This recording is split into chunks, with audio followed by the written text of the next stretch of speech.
Good afternoon, everyone. Thought I'd bring up another game of Inside Pitch Advanced, showing the play testing of SIM9. You're probably going to hear some feedback in today's presentation just because it's literally the coldest day in Florida in the past 16 years, and it's freezing. I mean, for me, it's freezing in my room, and I actually have a winter coat on.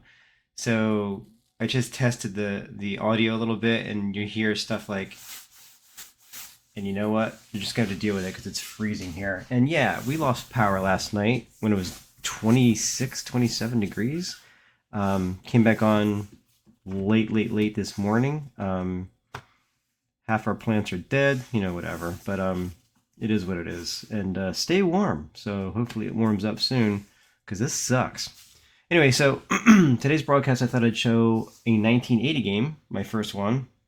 Even though 2025 and 1964 were announced, they're available today. I haven't shown a 1981, so I think I'll do that. And I'm actually going to pick a game that occurred on September 13th between Pittsburgh and Montreal. This was the real NBC game of the week, and it's available on YouTube if you want to look it up. It's just amazing how baseball has changed so dramatically. In fact, I think in the ninth inning, people were throwing things at Dave Parker in right field here in Montreal. The game took place at Olympic Stadium. And Joe Garagiola and Tony Kubek were like, yeah, he's getting stuff thrown at him. I can just imagine today that would be, and it should have been a huge thing. Like Dave Parker came back out in the field wearing a batting helmet. And it didn't seem like it was a big deal, but at least from the broadcast perspective. Anyway, but I digress. So today I'm going to be showing again from the player perspective using the helper. Pardon me.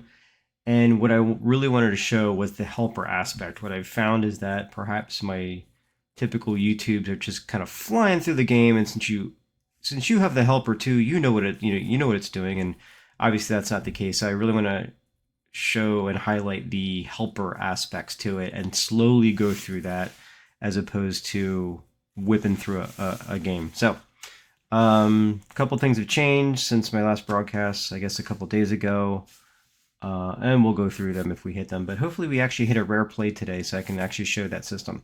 So again, Pittsburgh at Montreal. You can see in the top left-hand corner of the screen with a Pittsburgh lineup, it says Pittsburgh 83 and 59, way up here. Oh no, wait, way up here. You can see. So that's their current win-loss record. We're going to use the 1980 scoreboard today, so we're not going to be using the new one. But anyway, let's kind of get into it. So Pittsburgh Pirates at Montreal Expos. It is Don Robinson on the mound today against Steve Rogers. Steve Rogers, let's click on him. He's 15 and 12 in the replay. Not bad as far as ERA between real life and actual. So yeah, so here we go. Let's actually play the game. We're going to be using red, white, and blue dice for the Expos. And leading off for the Pittsburgh Pirates is the left-hander Omar Moreno. He's batting .259 with a homer and 35 RBIs on the year. So let's go. So 2-4-11. That is a walk from Rogers, and boy, am I rusty. It's been like 2 days and already I'm rusty. And against a righty, that's too high for a walk, so Omar Moreno will put the ball in play. 1-7. That is a triple against a lefty, but it's a fly out the left field against a righty, which is what Steve Rogers is. So it's an F7, so I just come over here and under flyouts. Again, all the dark ones are out, all the green ones are singles, and then we have that special one. And then up here in the top right-hand corner are any pitcher results that are going to impact the play. Since it was a potential walk that did not apply, it's basically a blank. So I just go right here and just say, yep, that's a fly out, F7. And it'll take me to the next batter, Tim Foley. Okay, Tim Foley batting right-handed, .230, 1 homer, and 46 RBIs on the year. Rogers kicks and delivers. That's a 3-5. That's a ballpark play, so we're going to re-roll, head to the ballpark. 3-1. That's an S9. So base hit to right field for Tim Foley. I come down to the S9 here. All these are the different types of singles in an inside pitch advanced, and there's the S9 right there. So we've got Tim Foley on first base. We can see his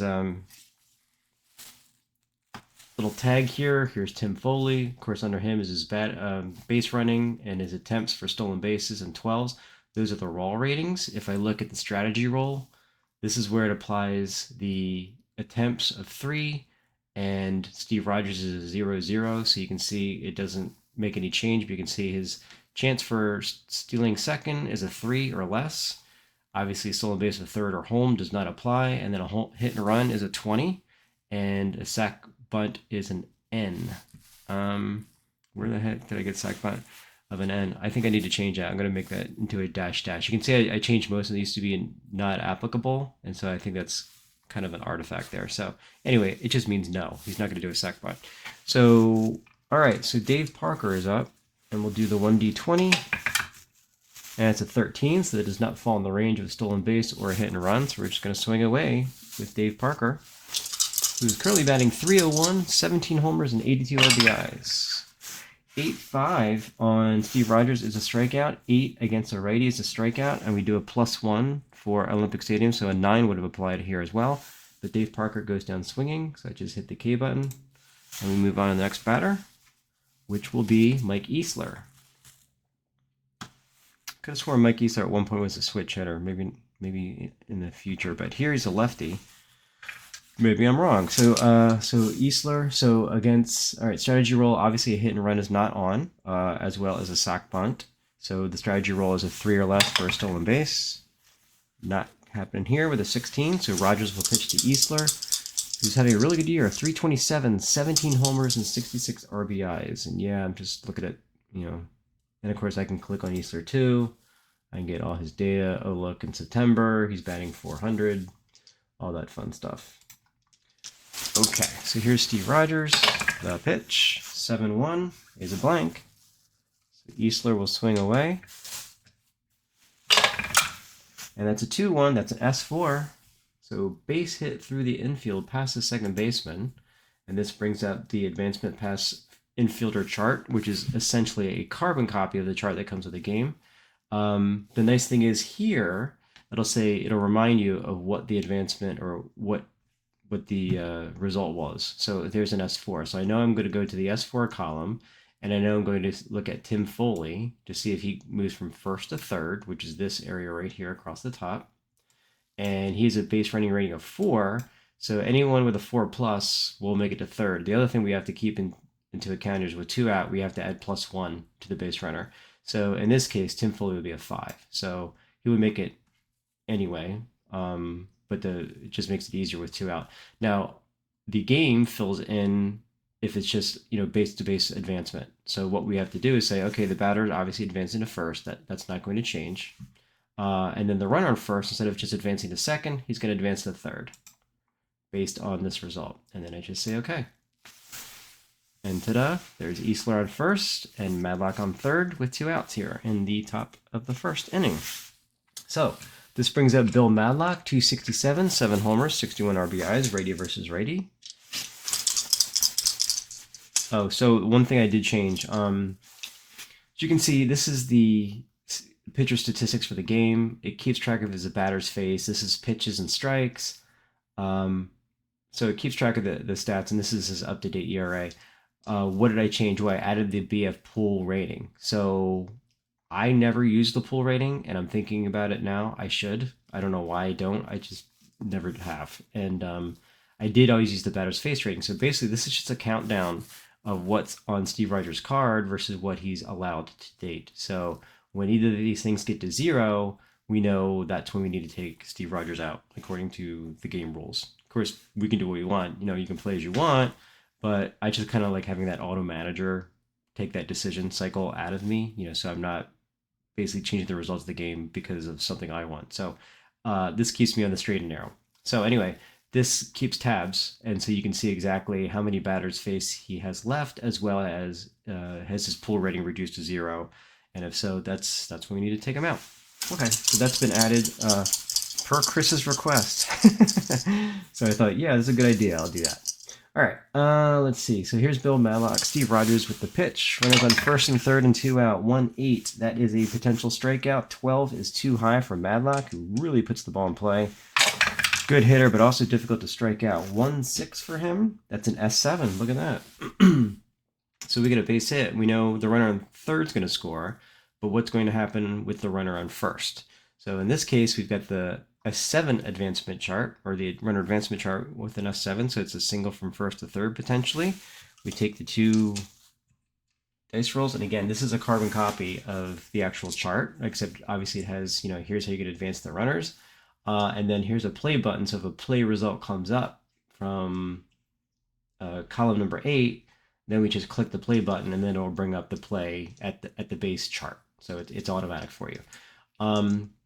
With 2 out, again, we add +1 to the base runner for all base runners except the batter. Okay, so I'm going to roll the dice, and that's a 4-4.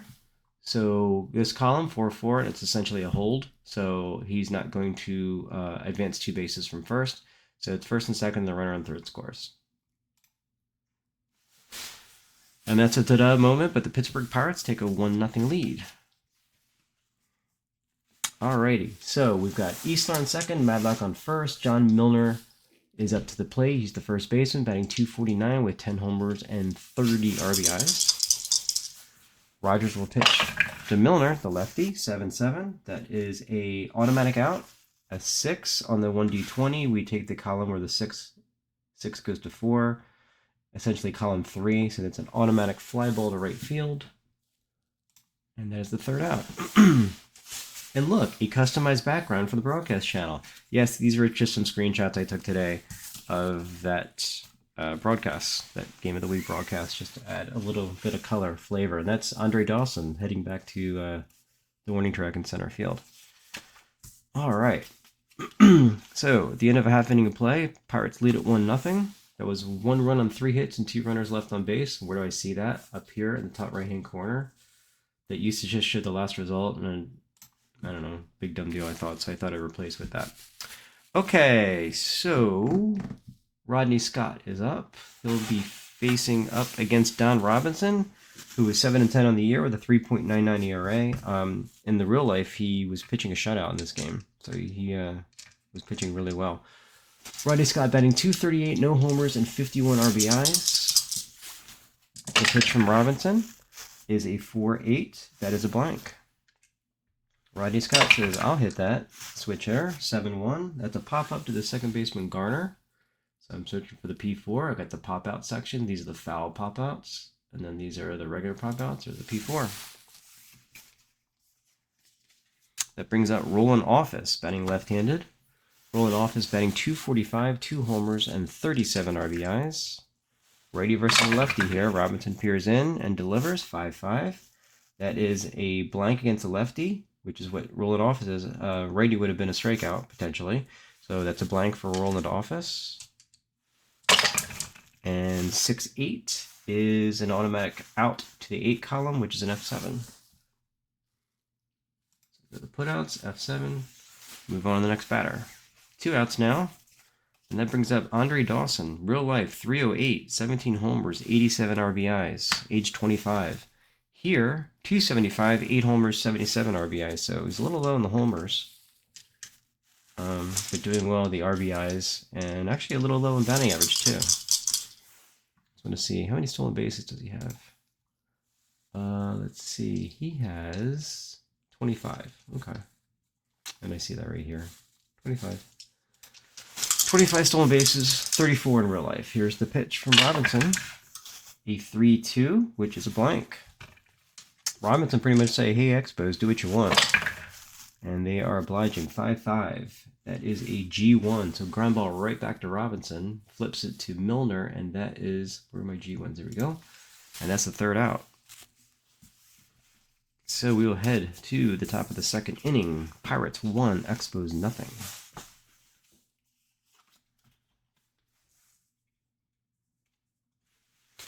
All right, 7, 8, and 9 for the Pirates. That's Ed Ott, Phil Garner, and Don Robinson. Steve Rogers will deal after giving up 3 hits and a run in the first inning. 24 pitches, 1-5. That is a strikeout. 16 is too high for Ed Ott. He'll put it in play. That's a 6-5. That's a fly ball to left field. Click my F7 button, and I'm ready for the next guy.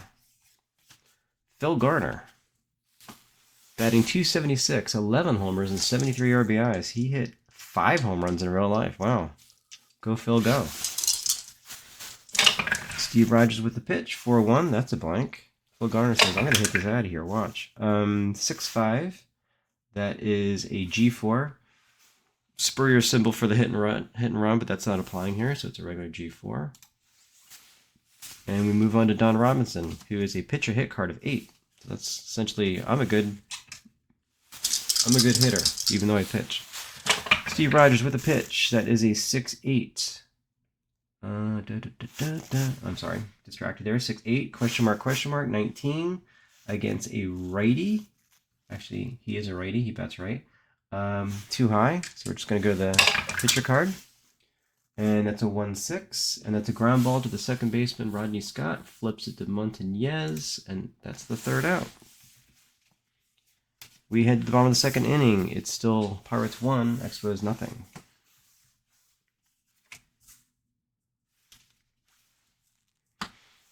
And leading off here in the bottom of the second inning is Willie Montañez. 200, no homers, no RBIs. That doesn't look right. Actually, that is right. He got traded. So for the Expos, he's batting 200, but in real life, that's what messed me up. His card says 500 at bat, 6 homers, 40 or 64 RBIs. I was like, wait, what? So he must have gotten traded in 1980 and became their new first baseman. So, okay. So Don Robinson will pitch to Montañez. 6-7. That is a, what is that? An EB. So here's an interesting situation. We have a possible error on a booted ground ball. We'll see if it applies or not. So an EB, and then a 3-6. So that's an F8. So what I do here is I go, no matter what happens, if any of these results come up from the pitcher side, I have to fill them in. Now, the helper will tell you whether it applies or not. I know an EB on an F8 is not going to apply because it's a error booted ball or bobbled ball.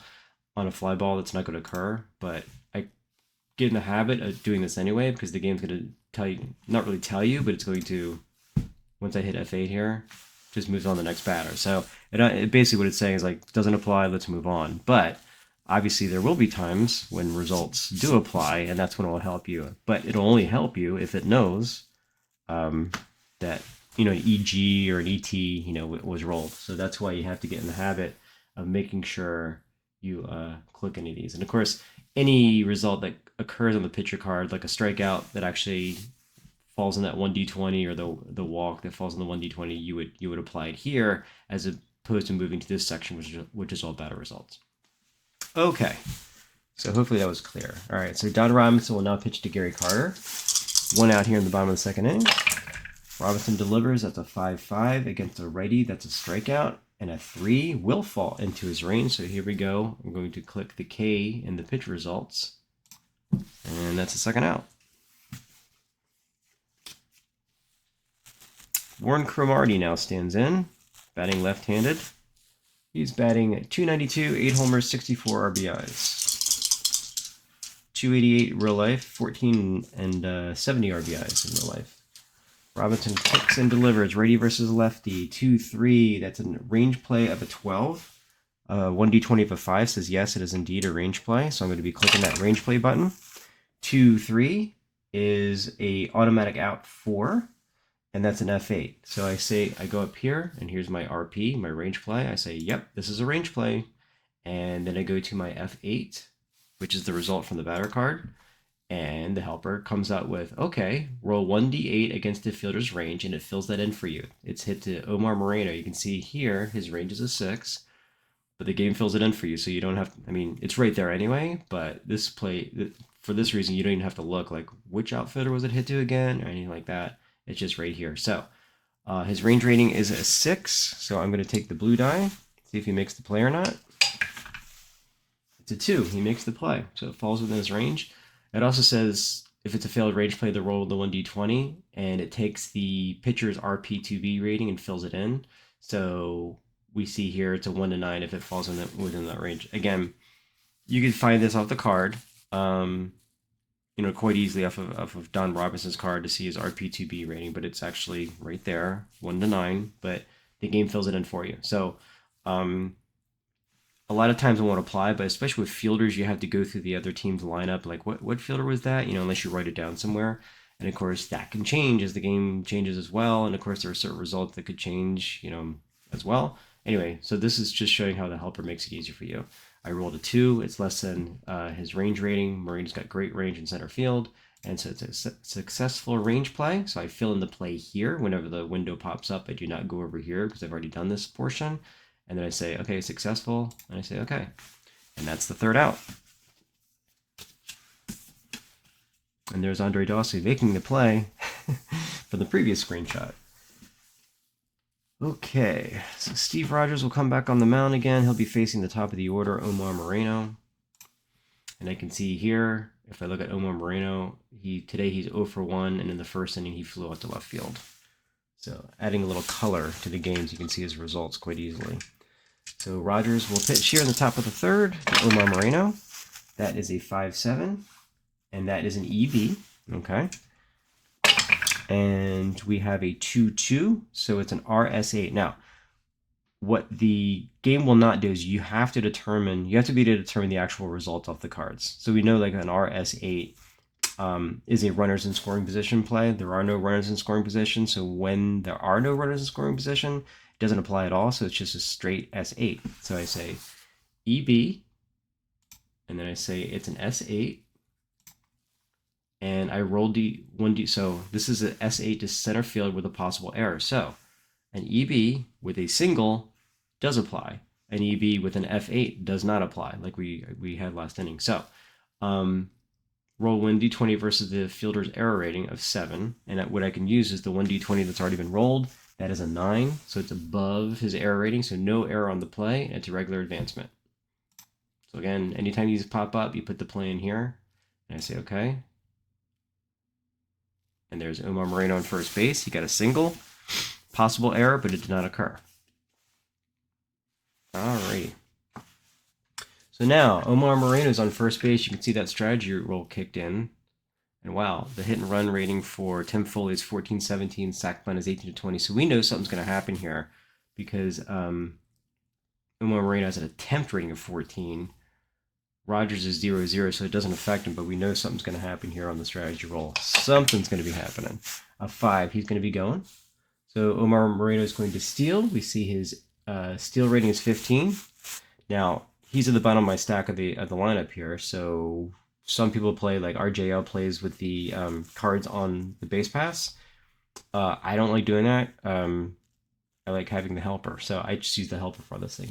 So 15 plus Rogers of a 0, and then Carter's arm is a -1, so I know his rating would be a 14.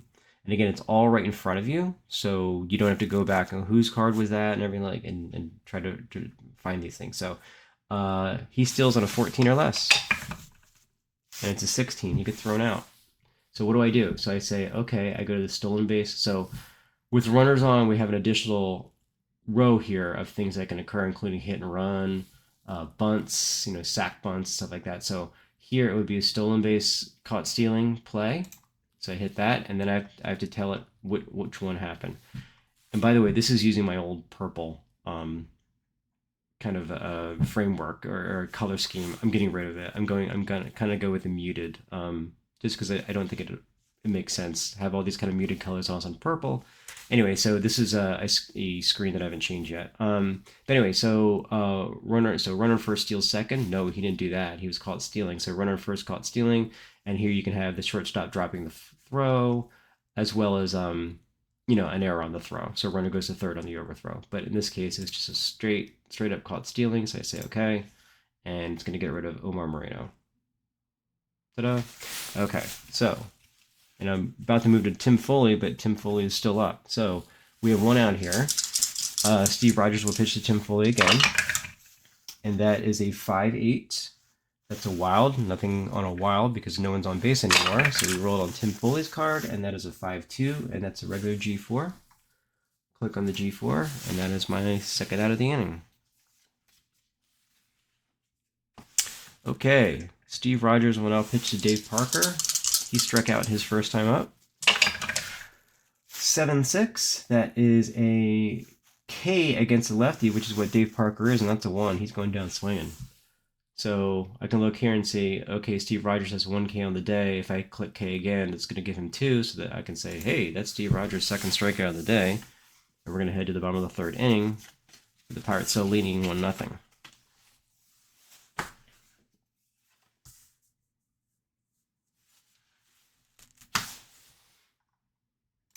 Okay. And yeah, so I added this too. If you look in the auxiliary scoreboard, Major League Baseball team leaders in strikeouts pitching. So the Pittsburgh Pirates are 6 in strikeouts for pitchers in Montreal. These are like fine for now. Again, these are like kind of, okay, my first iteration, but I did add now team leaders, team statistics, you know, batting average, OPS, and all that kind of stuff. So they'll come up occasionally as well. All right, so Don Robinson pitching to Larry Parrish. So he's 7-8-9, Parrish, Chris Spire, and then the pitcher, Steve Rogers. Robinson pitches 6-1. That is a walk. 7 against a right-hand pitcher with the +1. It would have applied anyway, but he does walk. So Parrish walks, and that's Montreal's first base runner. Not really a threat to steal, but Chris Spire does like to hit and run and sack bunt, so we'll check for that on the strategy roll.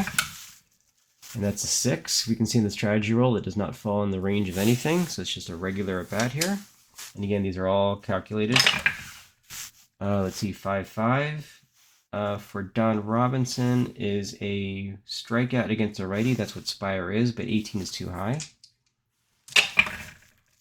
8-5 on Spire's card is an automatic out to 6. That is a G6. So let's talk about double plays and how easy it is with the helper. So I just say G6, and the game will calculate the change to the roll. So when I say the change to the roll, I just want to make sure I did something. 8-5 star set. Okay. So I'm going to use this 3 on the 1d20 from the previous roll because I did not use it yet. But essentially what it's doing here is possible double play, and it's figuring out the base running rating of the guy in first is a 3, which is how you find out if the runner is going to be out at first. And then if it's between these numbers of less than or equal to 3 or greater than or equal to 7, then it's a fielder's choice. And this is my roll modifier. This is figured out automatically from the pitcher's GDP rating as well as where the ball was hit. And then these numbers are all figured out from the GDP rating of Chris Spire, who is a 7+. So roll modifier is 0. I look at my roll is a 3. I'm not modifying it. It's just 0. So the number is a 3. So I'm in my BX1 area, less than or equal to 3. So the batter's out at first, and the runner advances. If it was a fielder's choice, I go here. If it's a double play, I go here. But the thing is, with the roll modifier right there, right, I'm pointing to it, right here, it's very easy to do because I'm just modifying, okay, it's a 3. Where does the 3 fall into? Okay, it falls in that range. I click here. I say, okay. And Chris Spire, was out at first. And Larry Parrish moves on to second. Okay, so that's how you do a potential double play roll. I think it's so easy. Not that the game itself is hard, but you do have to look at different cards to come up with those numbers. I just love how it's, and as well as the chart, unless you've memorized the chart. Like if it's hit to a second baseman, you apply this. If it's hit to a shortstop, you apply this. Here, it's just done for you.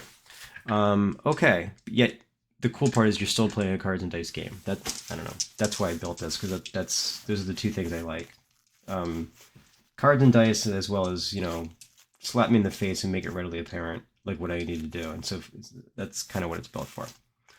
All right, so 1 out now. Larry Parrish is on second.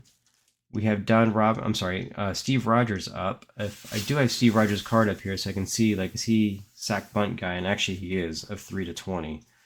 So he's probably going to sack bunt. And actually, yeah, there it is. I filled that in. What a cool thing I did.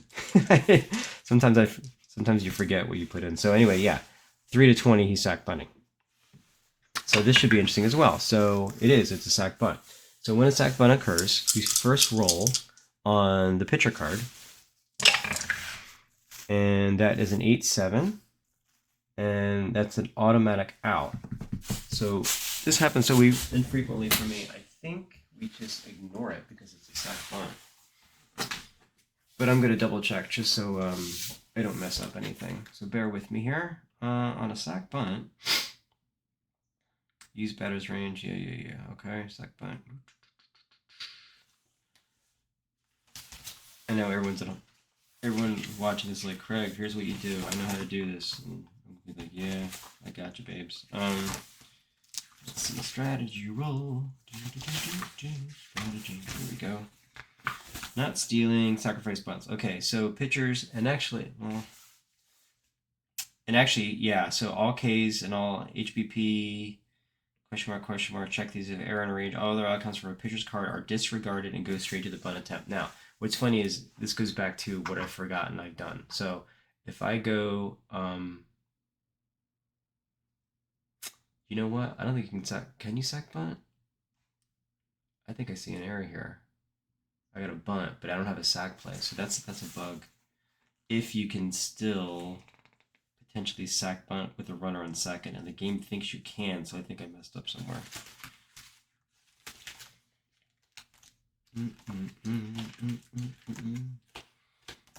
So if I look at the chart, it says sack bunts with runner on first and less than 2 outs, second or first and second with 0 out. Right, but first and second. Oh no. Yeah. So sacrifice hit with a pitcher. Run on first, second, or first and second less than 2 outs. So he should be able to sack bunt. So the strategy roll area right here is correct. It's just I don't have the button up. I should have a sack button. And you're saying, what about bunt? That's bunting for a base hit. So that's an entirely different thing. So this is why we do this. This is why it's called playtesting. Because that's not a bug on one side, but it's definitely a bug on the actual helper. And the problem is when there's a bug like this, which is obviously isn't a huge deal, but something I need to correct. Sack bunt, and bear with me. Live playtesting. Just writing myself a note here. So literally what I have to do is I have to just have him hit away because I can't sack bunt him because of that bug. So I'm just gonna say, so 8-7 is an automatic out. Yep, automatic out. 17 is, so we're just gonna make it to a G4. So suspend your realism here. Batter out. So and then an S4 ground G4 with a ground ball to second. The batter out at first. Runner on second advances. That's automatic. So again, this is the helper helping. So you just say, okay. So it's a G4. He's going to move to third. And so now there's a runner on third with 2 outs. So we're going to be moving on here. So Rodney Scott, 0 for 1. Popped up to second. Nothing on the strategy roll you can see from the chart. He has no chance of stealing home. Don Robinson deals. That's a 3-6. That's a strikeout. And a 15 is too high. So Rodney Scott will just put the ball in play. That's a 2-2, and that's a G4 again. So right to Phil Garner. And that is the third out of the inning. We are going to go into the top of the fourth. And it's Pirates 1, Expos nothing.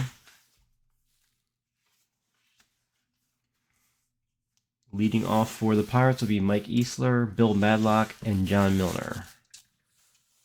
Easler, 1 for 1 today. Single past the second baseman. Rogers kicks, 8-8. That is a blank. Easler swings, 2-3. That is a single to center field, so he's 2 for 2 today.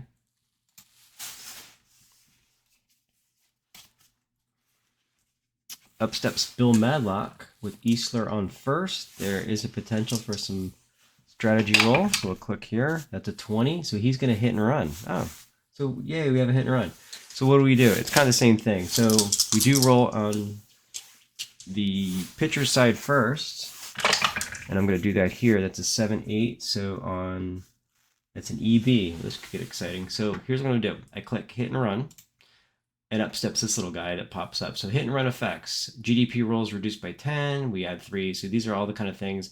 All KW home run. So this is basically a direct copy of the chart. So it's just kind of a nice thing to have when you're doing the hit and run. So What was the roll? It was a 7-8, so that's EB. So I say EB. And I'm going to roll on Madlock's side. And again, the helper's going to help, but you do need to understand, like, okay, what the ratings, like the less than sign, mean. And you need to figure that out in your head first, because it's not going to tell you, oh, it's a hit and run, and you picked up a less than G4 as opposed to a regular G4. It's not going to know that. So 4-4, and that is a G6, but it's a regular G6. So I say G6.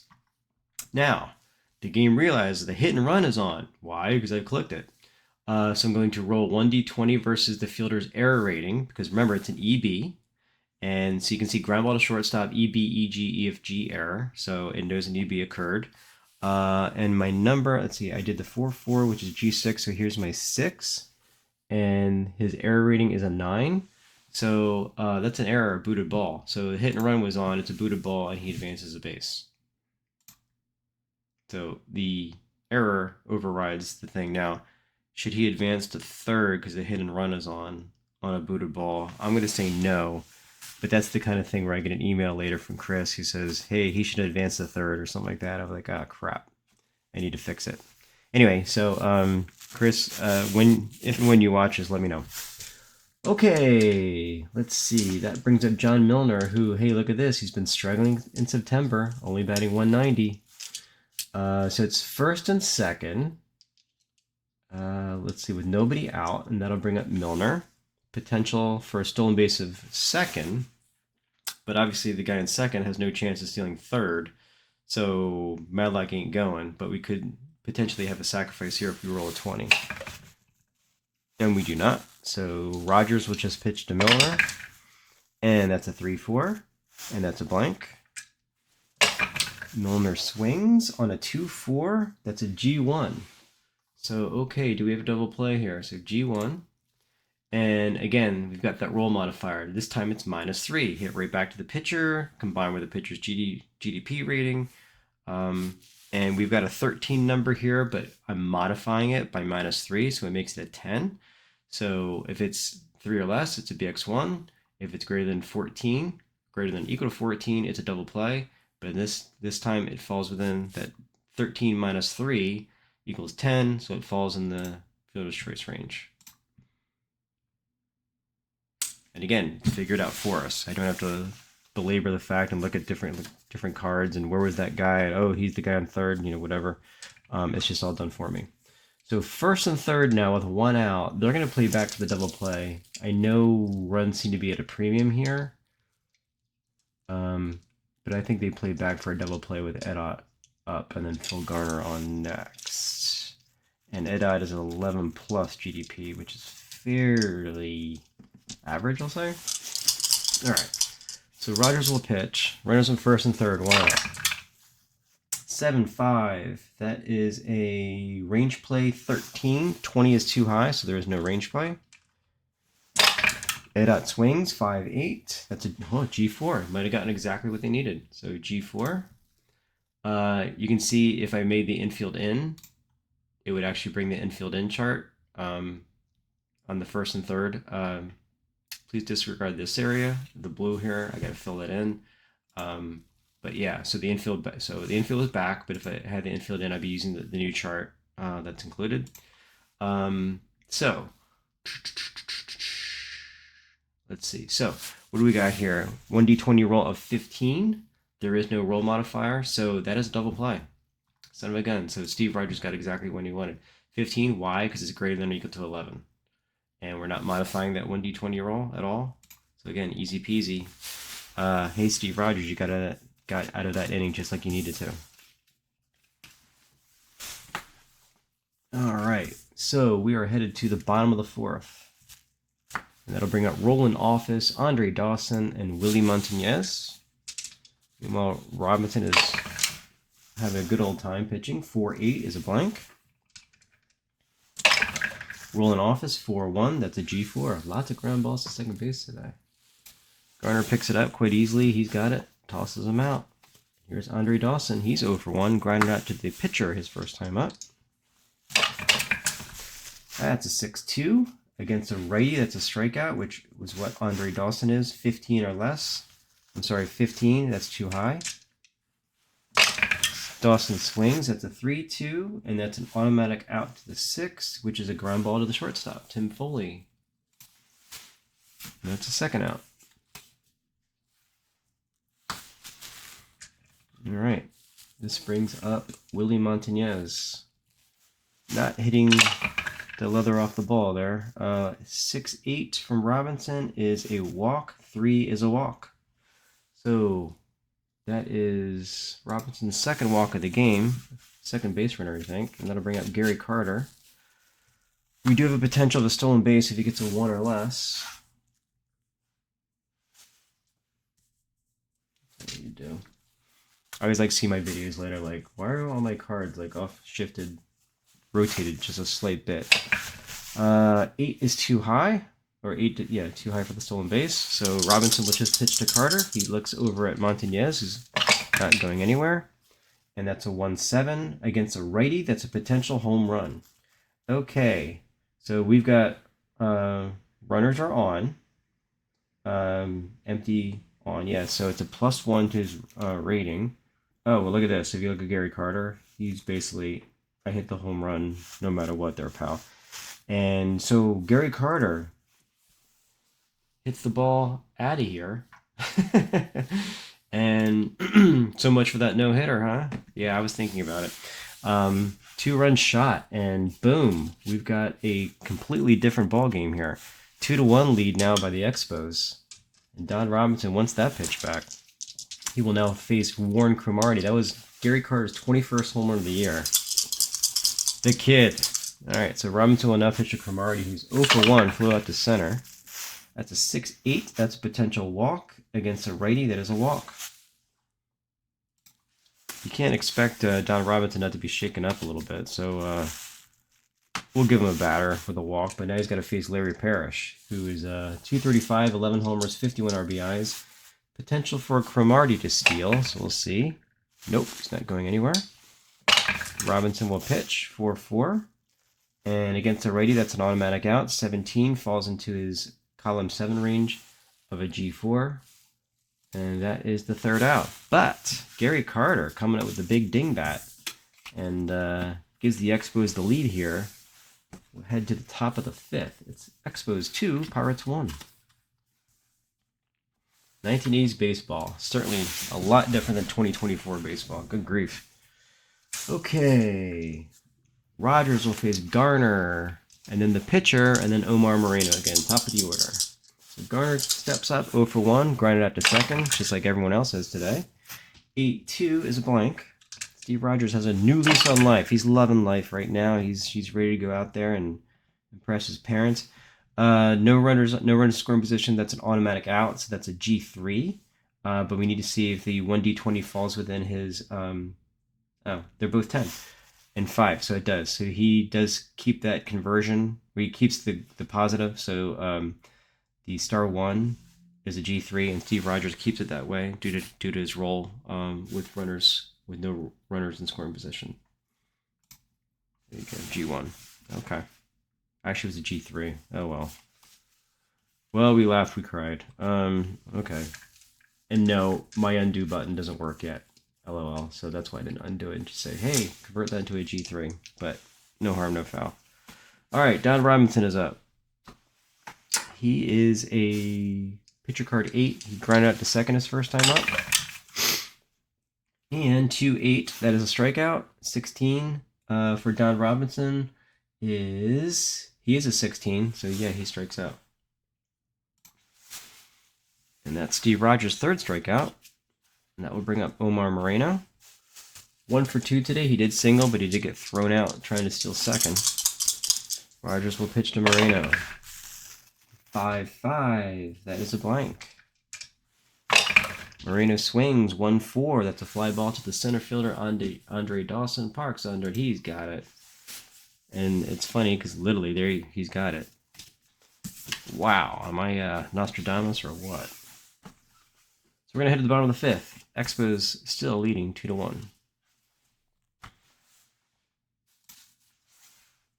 Yep. Okay. So for the Expos, it'll be Spire, Rogers, and Scott. Don Robinson up to 73 pitches thus far. He pitches 8-5. That's a pickoff play, no pickoff, so we're going to the park. What does Olympic Stadium have to say? Fly ball to left field, Craig. I say fly ball to left field. I say thank you very much, Olympic Stadium. Steve Rogers steps up. He is a pitcher hit card of 5. Obviously nothing on the strategy roll because no one's on base. 8-2 from Robinson is an EG, which would be potentially good. So I click the EG button here. And then I look at the result. 1-2 on a pitcher card is a G1. So, Don Robinson, are you going to make the play or not? His fielder's rating is error is a 20. That is not a good sign, is it? 16. Obviously, that falls within the range. So if his... No, again, helper coming into play. If error, roll 1d8. If less than the batter's BR, which is a 1, because I'm a pitcher, I'm slow as hell, he advances to second. So, I'm going to roll the blue die and see if he advances to second. He does not. So it's just a regular error, booted ball, batter safe. Again, the helper helping here for you. So Steve Rogers is on. He gets that cool satin jacket to wear, as all pitchers used to do. Looking pretty fine there in the Olympic Stadium infield. He is a never steal, but there is a potential hit and run, which kind of be hilarious with the pitcher, and a sac bunt on the strategy roll. And it's a 13, so nothing applies. So Robinson barely even glances over at Rogers on first. He's literally not taking a lead. There's a 3-6 from him. That's a potential strikeout. And with a 1, Rodney Scott, you went down swinging. And that's Don Robinson's second K of the day.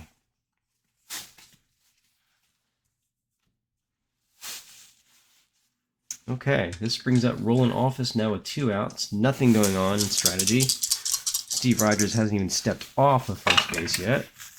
Let's see, 8-7. That is an automatic out.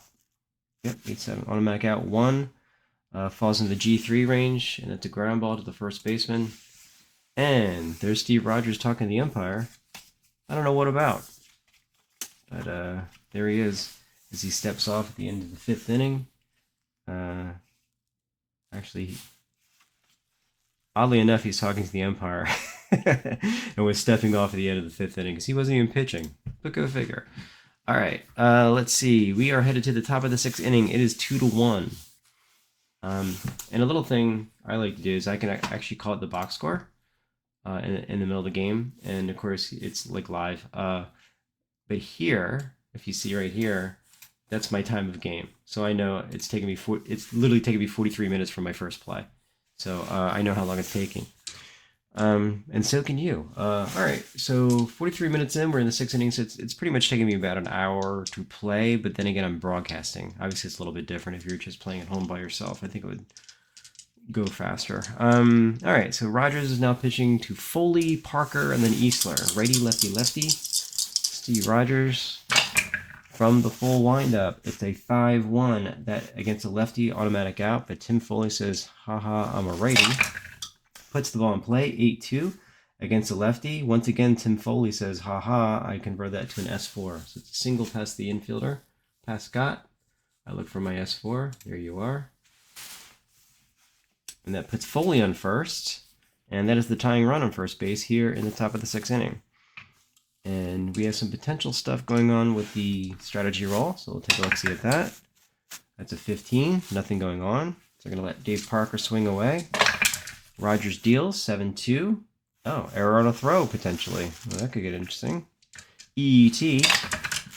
And we have a 7-7. That's a G3. So this is where it gets pretty interesting because we have a potential double play here. ET. And then I click G3. And whoa, look at all this stuff. All right, first determine if it's a DP or a double play.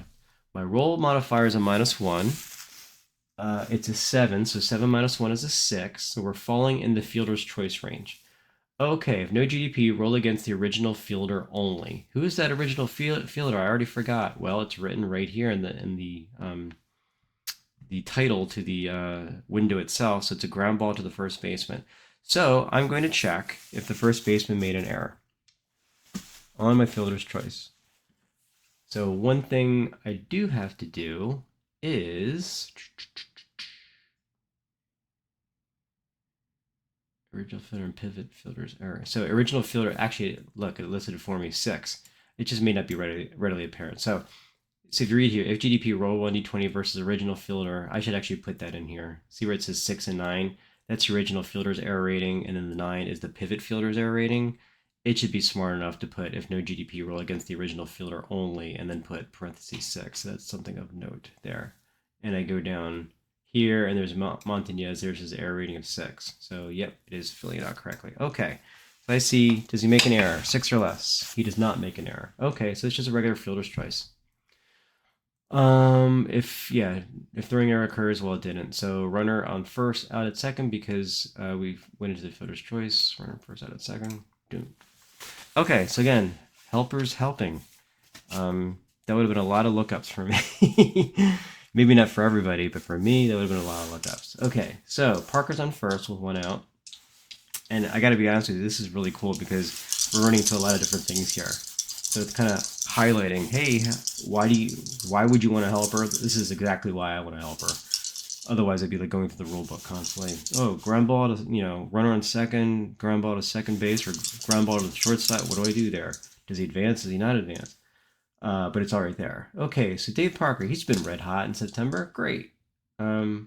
And that just means I don't have anything cool to say about Mike Easler. And actually, I didn't see anything cool to say. Otherwise, I would have updated. But so it's Mike Easler up. Potential strategy roll here.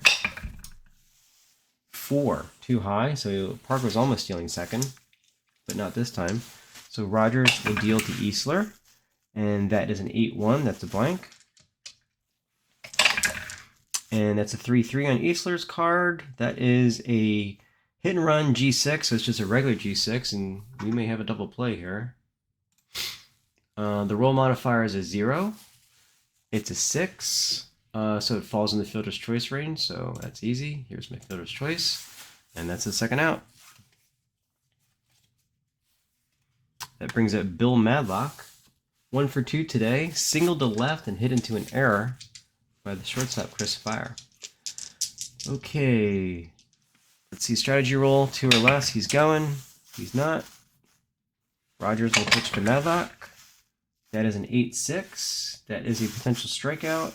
9 is too high. And we've got an 8-5. That is a fly ball to center field, and that'll end the inning. Oh, there's Steve Rogers talking the up again. Yeah, I didn't download many picks. I just did about 5 or 6. So, but you can do 100 if you want. Go nuts. All right, so we've got Don Robinson coming out again. He'll be pitching to the Expos here in the bottom of the 6th inning, down 2-1. And let's see, Don Robinson's down to 6 batters faced and 6 pull rating. So next inning or two, he'll be taking a shower. But in the meantime, here's Andre Dawson, 0 for 2, grounded to first and grounded to short. Robinson's pitch, 7-6. That is a ballpark play. Olympic Stadium says that's a fly ball to the right fielder, Dave Parker. And that's the first out. Willie Montañez, 0 for 1, but he did walk today. And I think he walked before, yeah, he did. He walked before Gary Carter's home run last time. It's a good walk, Willie. That's what we traded you for. Some nice walks. 2-8. That is a wild pitch. Nothing wild going on with no runners on. So we go right to Montañez. That is a 3-8. That's a fly ball to center field. Omar Moreno. Easy out. And that's 2. Here's Gary Carter. Completely changed the complexion of the game with one swing of the bat. 1 for 2 today with a homer and 2 RBIs. Don Robinson doesn't want to get too cute, but doesn't want to give him anything to hit. 3-3. That is a potential walk. Yeah, that makes sense. And yeah, he walked. So he did get a little too cute. So Gary Carter walks.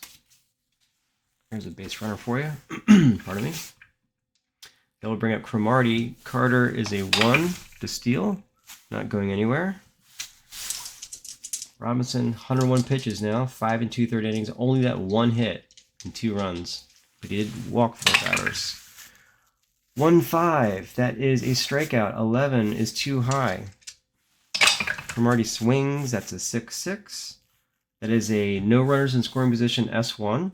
There are no runners in scoring position, so we have to check Don Robinson's rating. With no runners in scoring position, he's 7 or less. He does not change that S1 to a G1. So it is going to be an S1. So it's going to keep the inning alive.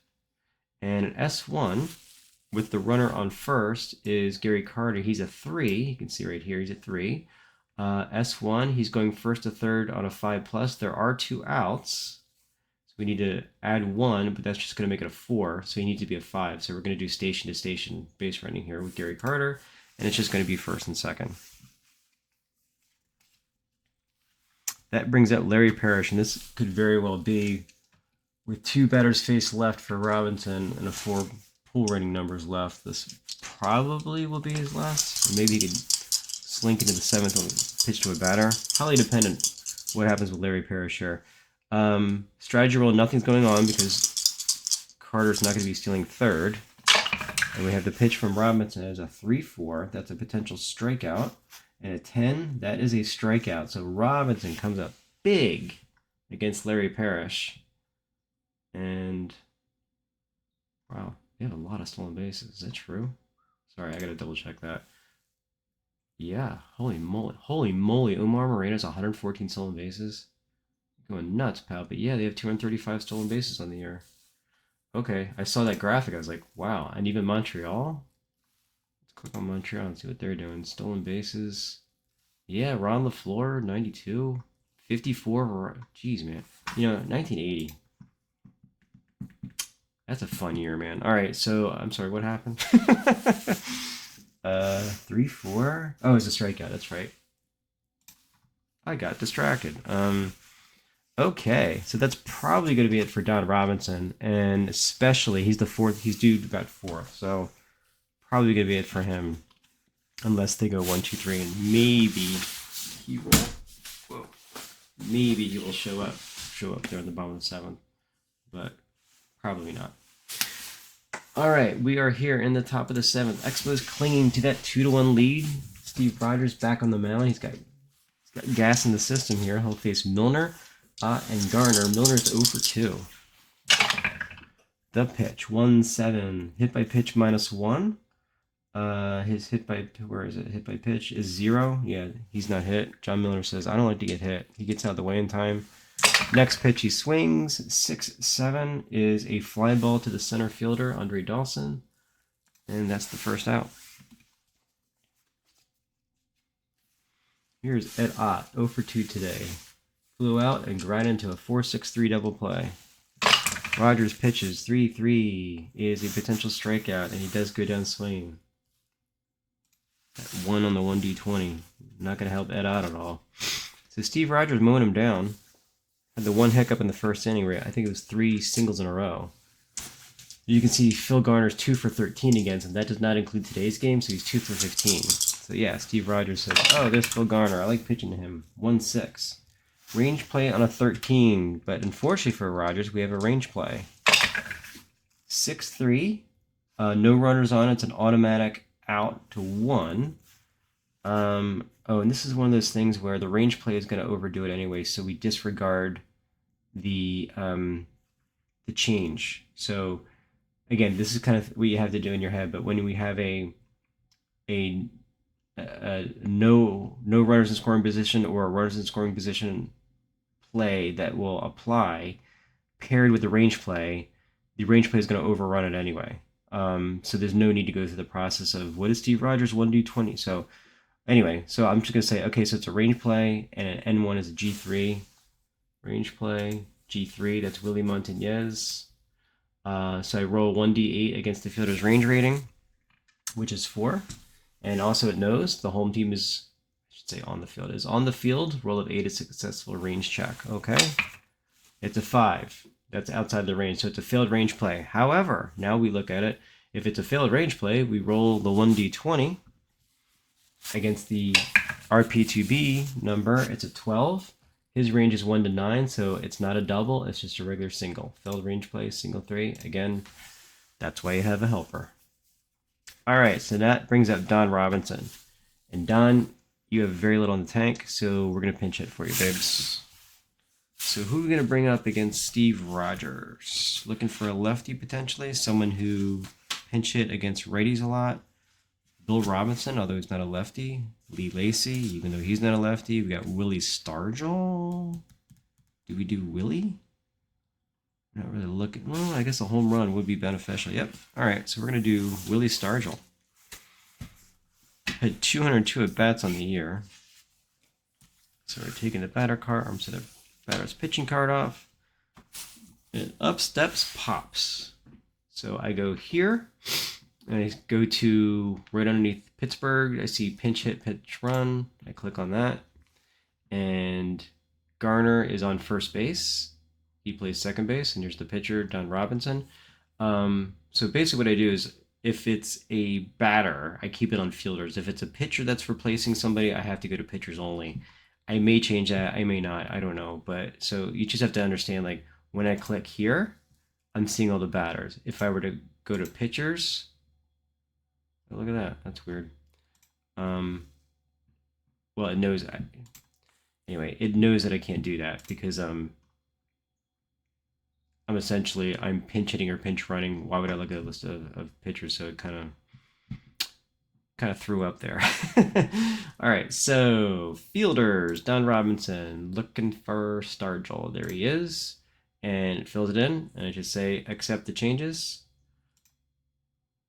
and it takes me back out again, and there's Willie Stargell now pinch hitting. Okay, so Stargell from Rogers. Rogers, yeah, has he faced 6 more batters. Excuse me. And 6 more in the pool rating. So Garner's on first. Strategy roll, he could be stealing. We're looking. He's not. So Rogers will pitch to Stargell. That's a 4-6. That is a potential strikeout. 15. Steve Rogers strikes out Willie Stargell. Yep. So it's immediately going to scream at me, oh my gosh, there's a missing pitcher in the lineup. We know that. All right, so I'm going to take Willie Stargell out.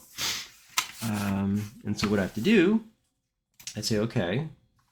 Yep, and it brings the substitution thing. So I need to go to pitcher, and actually I'm going to go suggest a pitcher. And again, this thing isn't very smart. It just, does a random dice roll for that particular time of the game. And yeah, Eddie Salmon came in against these guys. But I see I got a righty.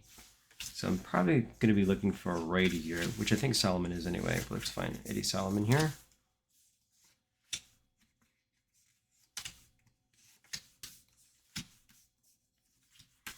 Where are you, Eddie? There you are. Yep, I'm a righty. Okay, cool. So there's no reason to do a double switch or anything because Stargell was the last batter and he was in the pitcher's slot. Excuse me. So I'm going to say pitchers only because otherwise when I click on here, I wouldn't get this. I get Solomon, and he's a pitcher. And I accept the change. So yeah, I do have to say that. So this allows you really to change anything you want for the fielder. Like I want to change Eastler to center field. I want to move Moreno to right field. You know, you can do anything you want. But accept the changes. So Solomon's going to come out here. He is a batting rating of 7. So he's a pretty good batter too. So let me go to that. My pitching batter cards. Put my 8 back, put my 7 in.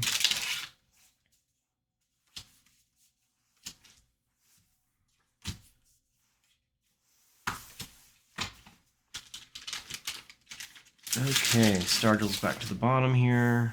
You had your time, you had your place. And Phil Garner. Okay. And Don Robinson is no longer pitching, so he gets taken out. There's Chris Spire. That'd be Eddie Solomon now. Don Robinson, you get the bottom of the pile. All right. So we had the 7th inning stretch. We're here in the bottom of the 7th. Hey, look, Eddie Solomon's been doing good in his last 5 appearances. Wonderful. So it'd be Spire, Rogers, and Scott. All right. So Solomon pitching to Spire. 1-8. That's a strikeout. 5. That falls within the range. That is a strikeout. So 1 up, 1 down here in the bottom of the 7th. Steve Rogers is terrible against right-handed pitching. I don't know if anyone cares. Batting 109. Okay.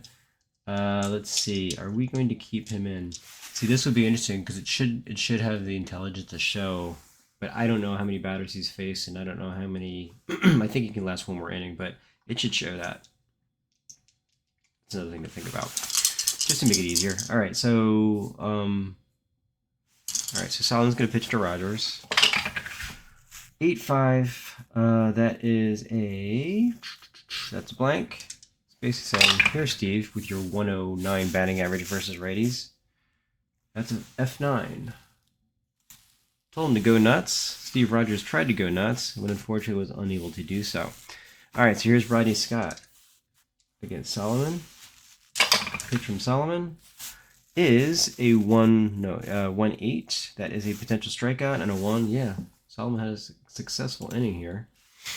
And we're going to head to the top of the 8th inning. It's still 2-1 Expos.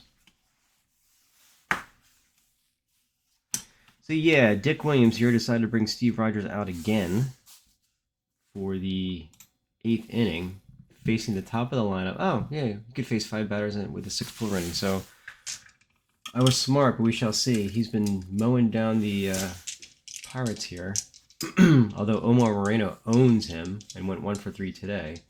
So he's 8 for 18 on the year.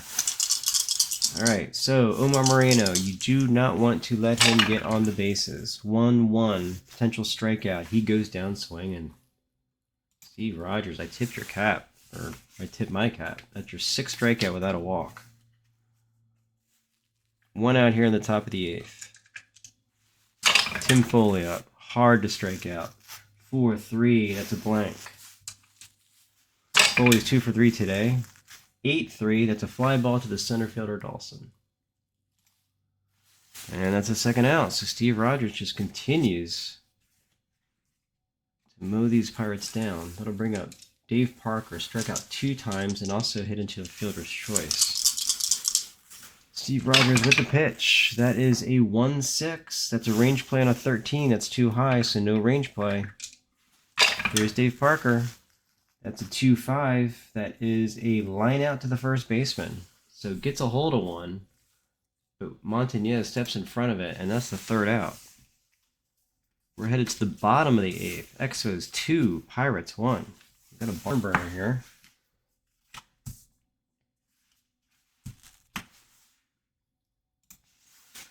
Okay. Office. Dawson and Montañez here in the bottom of the 8th inning facing Eddie Solomon, his 2nd inning out there. 1st inning, spotless with 2 Ks. Looks in at Office, the lefty. 8-8, that's a blank. Office swings, that's a 7-7. That is a runners in scoring position, which doesn't apply here, so it's an automatic out to a 2, which is a G5. Ground ball to Madlock. It was terrible range. And not really a good fielder, but they need his offense potentially in the 9th because he'll be the 2nd batter up, so that's why they have the poor fielder out there. Solomon pitching to Andre Dawson is 0 for 3 today. Solomon deals 1-5. That is an EB. Dawson 1-5. That's a runners in scoring position S8. There are no runners in scoring position. This is a regular S8, but an EB with an S8 could be a single with an error. The fielder's rating is a 4. It's a 6 on my 1D20 here, so there is no error. That's fortunate because Dawson could have been in scoring position had Moreno made an error here. He does not. But Dawson is on first, and he is a threat to steal as well as a potential threat for a hit and run. We're going to see if Dick Williams calls anything. 14, nope. Just going to watch him play. So Solomon will pitch to the left-hander, Montañez, 6-8. That is a automatic out. A 12 falls into his G4 range. Man, we've had potential for a lot of double plays today. Again, roll modifier, +5. Okay, that's a 12. My 1D20 is a 12, so it's a 17. That's above his DP. Willie Montañez grounds into the inning-ending double play. Wowzers. So much for the potential insurance run there. We are headed to the top of the 9th. Does Steve Rogers go for the complete game? I think in 1980 you probably would. He can face 2 batters and he's got 6 in his pull rating. 8 innings, 7 hits, 1 run, no walk, 6 Ks. Up to 111 pitches. He'll be facing Easler, Madlock, and Milner. That's not exactly comforting because Easler is 2 for 3. But this is 1980. and you got a starter like Steve Rogers out there, I think you go with him.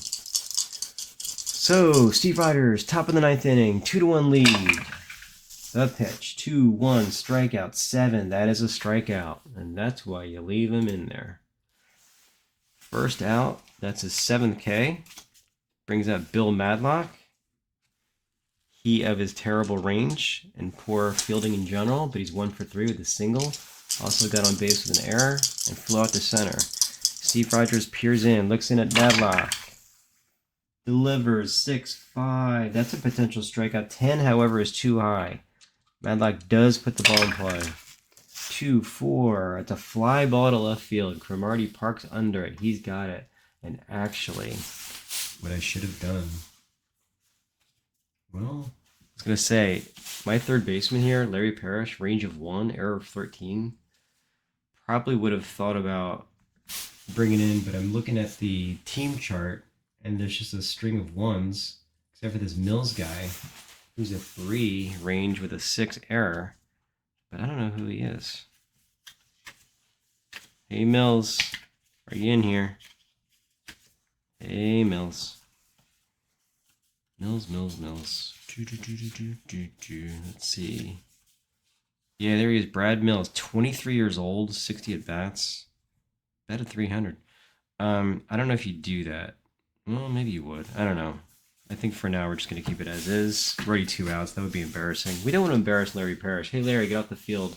I finally decided to manage and actually bring in a fielder for you. Thanks, Coach. Thanks, I appreciate that. Okay, so that brings up Milner. He's a lefty. 10 homers, 30 RBIs. He's 0 for 3. And, and this. See how it's throbbing?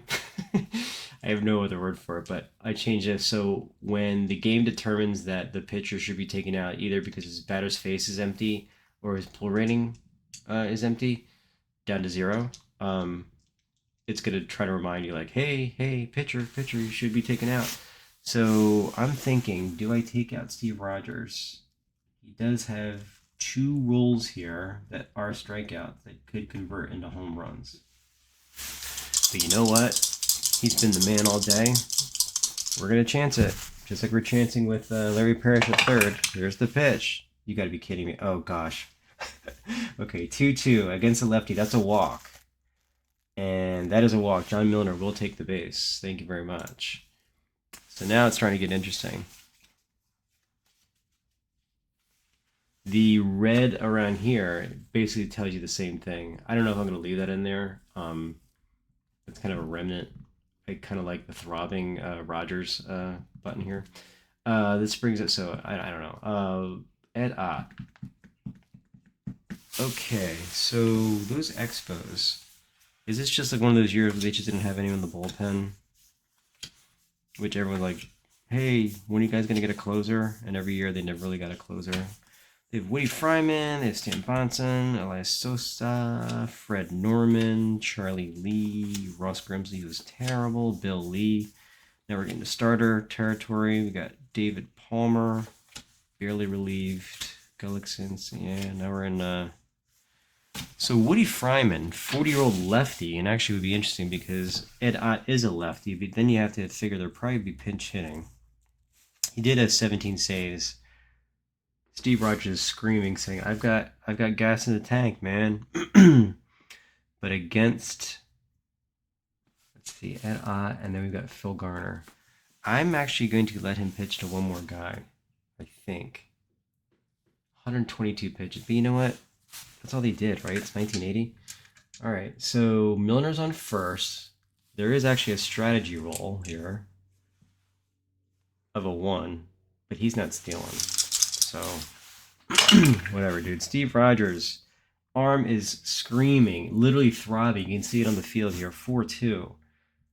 Home flippin' run. It's a home run. Oh my God. 4-2 home run. Ed Ott, 14 home run rating. The 1D20 is a 6. All right, not to be rude, but I'm going to look at Woody Fryman's card here. 4-2 would have been a strikeout. No, we don't know. Would have been a different roll, but holy crap. 2-run shot by Ed Ott. Okay. Bam. Look at that. 3-2. Drama. All right, Steve. I think that's it for you now, babes. He's literally crying out there now. All right, so let's see how funky we can get with this. So we're just gonna bring out Woody Fryman. A little too little. Actually, we're not gonna bring out Woody Fryman. We're going to look at Phil Garner is up. We're going to sub and suggest a pitcher. Yeah, he says Fryman. Okay, well, whatever. Too little, too late, right? Okay. Pitchers. Here comes Fryman.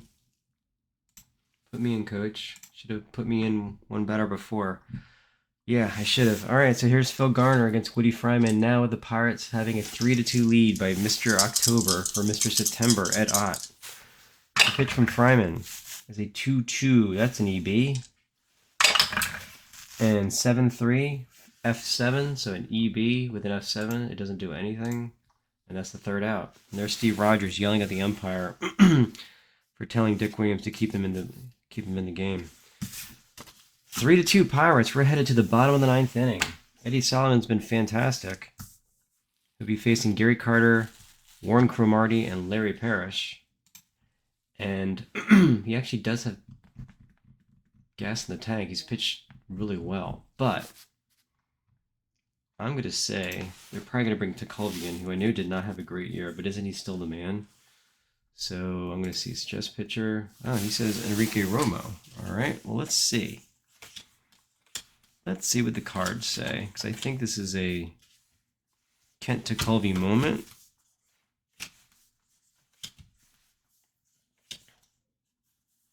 There's Scurry, a young Pascual Perez, Grant Jackson. So Tekulve's 33. He did have 21 saves. Romo had 11. And I think that's when Tekulve started falling apart, and that's why they did that. But their ERAs were almost the same. I'm bringing in Tekulve. No, I'm going to... 41 late. 20. Yeah. Tekulve. Just looking at like when he was brought in, it's definitely a Tekulve moment. All right, here's Ken Tekulve. Now, do I also do... And actually, it should show who's batting next too. Actually, it does right up here. So Solomon would be leading off. So what am I going to do? I'm going to take out Garner and bring in Tekulve, and then bring in a new second baseman who can play second base. Vance Law, maybe? But Garner's a great fielder. You're not going to take him out. Do I pit? Oh, I could take out Ott and put in Steve Nicosia. That's what I'm going to do. All right, so Tekulve, look at this. Double switch. He's going to play pitcher. And then here, I'm going to bring in, no, not there. Yeah, there. I'm going to say, okay, Steve Nicosia is going to catch. And I'm going to accept those changes. So I just did a double switch there. So I've got Tekulve, and there's Steve Nicosia with his range and pass ball rating. And where is he in the pile? So I can take out Ed Ott. There he is. And there's, who's up next? Nicosia's up next. So my pitcher card, I don't even know what Tekulve is as a pitcher, but I got to put him in there. Let's see, Milner. He's batting after Milner, so Ed Ott is no longer there. Here's my pitcher card. Thank you for bearing with me, home studio audience or home audience. All right, so Tekulve's trying to get that save. And we did have a double switch where Nicosia's taken over for Ed Ott, and that'll bring up Gary Carter, who himself hit the original two-run home run to give them the lead. So 3-2, righty versus a righty. Here's Tekulve pitching to Carter. 3-5 from Tekulve is an EFG at the park. Well, that's craziness right off the get-go. 8-1 is an S4. Okay, what do we have going on here? So, I'm sorry, EFG, and 8-1 is an S4. And I guess that's nothing. Let's double check the chart, just make sure we don't have a bug. Where's my chart? There we go. EFG. Where's my EFG? Different chart. Get the right chart, Mr. Scarborough. EFG is only for ground balls and foul pops. So yeah, it doesn't apply. So the helper helped. Yay. But we've got a runner on first now with nobody out. Kobe's like, this sucks. I was so much better last year. All right, so Carter's on first. He's not exactly a great base runner, but what are you going to do? They're going to...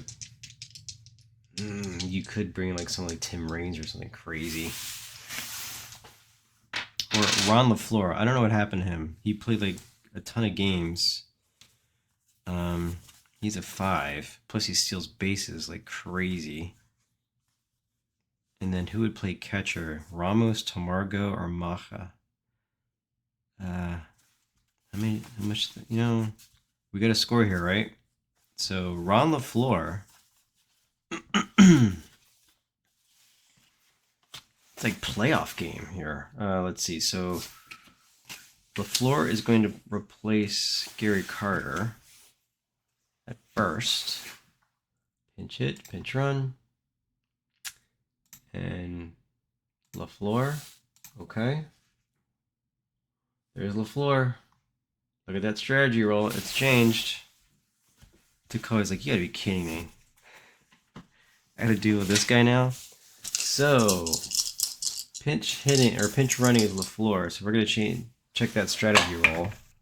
He's going. And let's see, he's a 17, +1 of Tekulve, 18, +1 of Nicosia, 19. It's a 9. He steals second. So I got a stolen base caught stealing. Runner on first steals second. There's Ron LaFleur. So the tying run is now on second base. And he may go to third. Roll of 4 or less. He's not. All right. So Cromartie will get to bat against Tekulve. That's a 6-5. That's a blank. 1-2. That's a fly ball to right field. Is LaFleur going to try to get to second? I'm sorry, third. F9. So we roll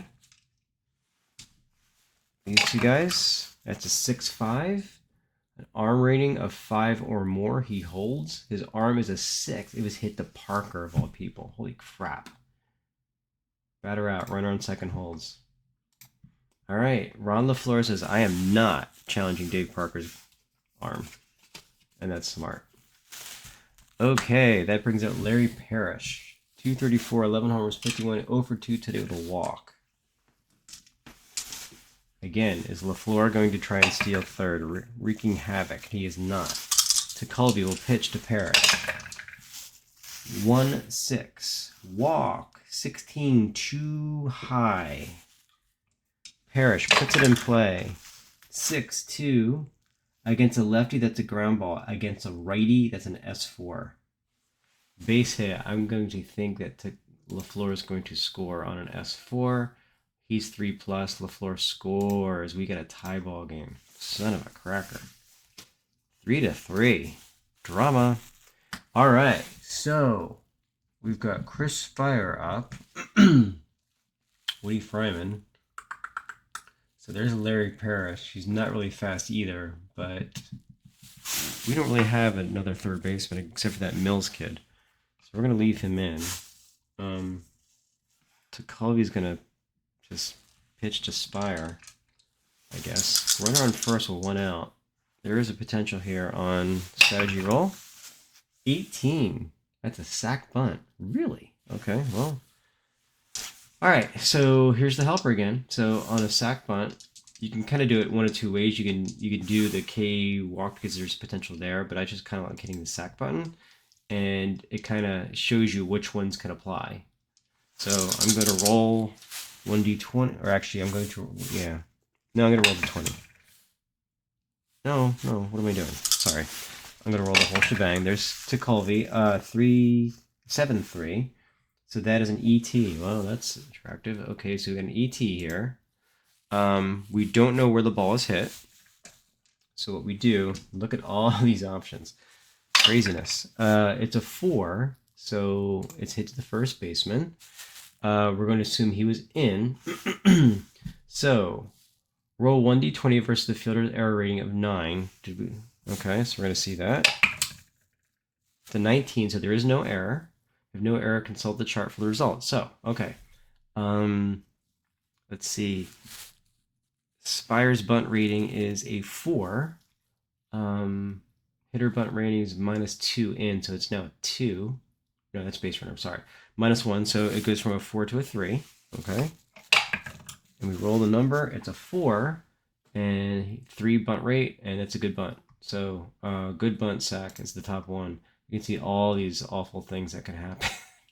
Pop up double play, bunt popped up better. Anyway, so a lot of different options here from the chart. And basically what you do is like, oh, GDP, well, this matches GDP, GDP. The safe match the safe. The lead runner match the lead runner. Of course, these are all pop-up DPs, and of course, all the errors on the throw, which could potentially happen. So, and that it's where you apply these numbers here of like the additional rolls. So, no error in a throw, ground bunt, sack bunt is fine. So Larry Parrish moves to second. And then, for example, Woody Fryman, who obviously is going to be pinch hit for. And who do we have? Against a righty, we do have Jerry Wright. We also have Tony Bernazard. These guys. So who do we pinch hit for originally? Wasn't Larry Parrish. It was Willie no, it was Montañez. Let's see, first, second, third. It was a first, second, shortstop. Left field, center field, right. It was a catcher. That's right. Yeah, it was Gary Carter. So we do need to think about a catcher, but I'm not going to have a catcher pinch hit. These guys aren't pinch hit guys. So let's see. I'm going to pinch hit Jerry Wright. Sorry, Jerry White. All right. Because Tony Bernazard, I think, could be used in the field. Jerry Wright batted .262 on the year. So it'll be to Colby, who still does have gas in the tank, and we're going to pinch hit. And it's here, Jerry White. We're going to accept the changes. A lot of stuff going on. That's why you have a helper. All right, so Jerry White. Winning run is on second, scoring position. So Colby looks in. Will they walk him to pitch to Rodney Scott? I don't think so. I think they're kind of the same. They're both switch hitters. I think Colby's just going to pitch to Jerry White here. 8-7. Range play on a 13. It is a range play. Oh, that's interesting. Jerry White swings. That's a 5-7. And that is a runners in scoring position. Wow, look at this. Runners in scoring position, S7. There are runners in scoring position. So, but it's a range play. So again, the range play counterbalances it. 14 against Colby's. It would have been beyond him anyway. So if there was no range play, that would have been a single. Because Tekulve, with his runners in scoring position rating, doesn't knock it off. But the range play overrides it. So, range play, what was it? 5-7. So we have a potential winning base hit here. And it's hit the Easler, who has a range of 7. Okay. No, wait, he's a range of 3. Why did I say 7? Oh, no. Okay. But the runners would have held up with 1 out, but there's 2 outs. So he's going on anything. So basically, I'm going to roll the range play here. If it's 3 or less, he's an out. 4 to 8, the Expos win. Here we go. 7, they won. Son of a gun. Wow. Well, yeah, because they automatically go to, yeah, I was going to say, well, we have to check the runner. No, but he's going to advance 2 bases. Done. Wow. That was a cool game. 4-3. And I got to come up, I mean, this is game complete, but I got to come up with something like, here's the final score and all that kind of stuff, just because that was a party pooper kind of moment. Let's see. So, wow. So Pittsburgh takes the lead on the Ed Ott home run, the top of the 9th. Montreal comes back with 2 runs, pinch hitter, pinch run galore. There's LaFleur pinch running, Jerry White with a big big base hit, single to left field, that the game-winning hit. Tekulve blows the save. It should say that. Yeah, he does. Fryman gets his first win on the year. Son of a gun. Wow, that's his 8th blown save, but he's got a great ERA. Gosh, I have to see if yeah. Anyway, Carter's 21st home run, Edot's 9th. We had sacrifice hits, we had grinded a double plays, we had stolen bases, we had caught stealing, we had errors. We had Willie Montañez taking away a hit, apparently. I don't even remember that happened. But yeah, Montreal 4, Pittsburgh 3. This was a long game. Thanks for bearing with me. Hopefully you guys see why the helper is helping, hopefully why and how it would benefit. And hopefully I was slow enough that you guys got to see everything. Yeah, that was an awesome game. Anyway, thank you for if you stayed to the very end, both of you. 'Cause, you know, I don't think many people do that, but that was awesome. So thanks again. Hopefully this sheds some more light on what the benefits of this will be, and you know, thanks for tuning in. And I guess that's about it. So thank you very much, and you'll be seeing from me soon. Take care. Bye.